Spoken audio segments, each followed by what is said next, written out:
Basi mtu wa Mungu, je, unafahamu nini kuhusiana kitu ama neno linaloitwa hazina?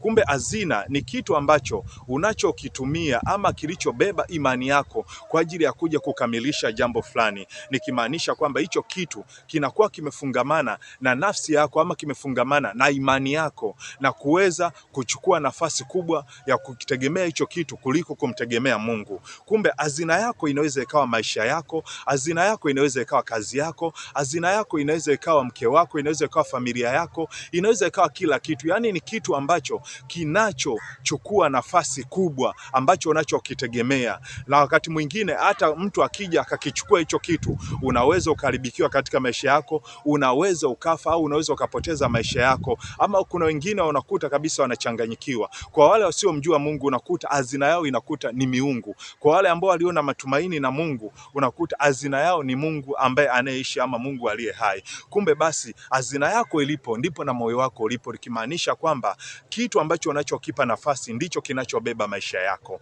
Shalom, shalom mtu wa Mungu.